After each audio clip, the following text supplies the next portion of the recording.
Coach, how would you assess the overall defensive performance in Cincinnati last week? Well, let's start off with obviously the results not what we wanted, and felt like we left a couple of plays, that we could have made. Like we always do, we evaluate and things that we could have done a better job of. And again, it's not on just one play, you know what I mean? And you don't know which play it was, but we could have made some some big plays when continued to make the plays we were earlier in the beginning of the game. We didn't do that in the second half. When it comes to defending the middle of the field, I know that's difficult a lot, but how do you improve defending that area? Middle of the field? Are you saying a specific play? No, like there have been tight ends down the seams that have been open. It seems like the middle of the field's been open a lot in 2 losses. How do you defend that area of the field better? Again, you might be talking about a particular play where somebody might have a bust, okay? And again, I think we've done a really good job all year, the 6 games of not giving up explosive plays. That's going to happen, when somebody, like you said, I think you're talking about one particular play where we had a bust on it, and we can't do that in that moment in time, and we just got to execute the defense a lot better. How was the communication amongst your players during the Cincinnati game? I thought it was excellent, on the back end, and I mean by excellent, I mean they were totally tuned in. They played they played really hard. Obviously, we'd like to get some couple of plays of execution. I mean, you're not going to play a perfect game. That's the tough thing when you're playing against good teams and you're playing against an opponent. It doesn't matter who it is. We know that we're going to get their best. That only our best is going to be good enough on every Saturday or on every Friday whenever we play that game. We're going to get their best, and we're 1 or 2 plays obviously from being 6-0, and we're 1 or 2 plays obviously that we're at 4-2. We just got to be able to execute at those moments where you got to make the plays where they didn't make the play. Your red zone defense, how would you evaluate how you got to get a lot better. We got to get a lot better. Obviously the touchdowns have got to turn into field goals, and the field goal attempts have got to be turned into blocks, or we're trying to get them in a position where we get some negative plays to get them out of there.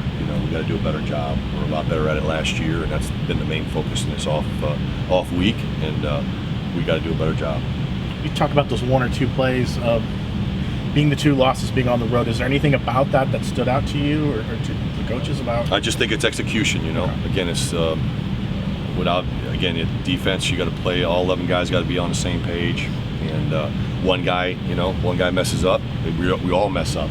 It's one for all for one. So to speak. So that's the difference between offense and defense. Not to take anything away from the offense, but if we had 3 missed tackles on the 1 big play that we gave up, and which really was a turning point late in the game, and we had done a really good job in the run game up until that time on a good running back, a good team that runs the ball. So can't happen.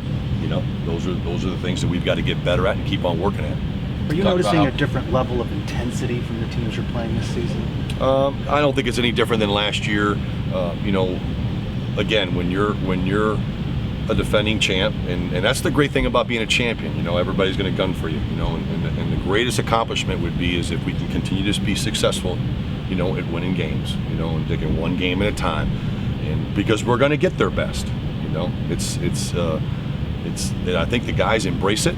Really do. I think that it's obviously it's a different team than it was last year and vice and 2 years ago, is that you got different guys in different positions and experiencing it for the first time along with some of the guys that have experienced it. You know what I mean? They've got to be able to execute, and but I don't think we won it any other way. How crucial is it for the seniors then, when you go through these stretches, maybe like you said, you're a couple plays away from maybe being 6-0. How crucial is it for the seniors maybe to make sure some of the younger guys don't lose focus when bad things happen? Leadership, I think that's what you're asking about. Yeah, leadership's very important, and again, I think we've handled that part. I think that there hasn't been, where, hey, pointing the finger here and there. It's been kind of like, we got to get it done. We got to get it done. It's on us, and I thought we've done a good job with that, with our leadership and our seniors. Last one. Talk about how close you were from 4-2 to 6-0. What's the most frustrating part about that? Just 2 plays could be the difference.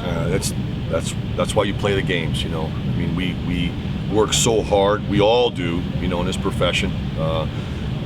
That's what makes this game so great. You put all that time and effort into. You know, again, effort and attitude and work ethic and preparing doesn't guarantee you victory. You know, it only gives you a chance to succeed. It gives you a chance to win, and we've got to execute in those moments. You know, those big moments, and make a play, and that's what we're missing out on those 2 games. You know, just like the 4 that we've won. You know, we've done that, and we've done it in the past. So again, it's a new team, different team. We just got to get those guys to step up and do it in those moments. All right, thanks, guys. Thank you. Thank you, guys. Break this up. Appreciate it.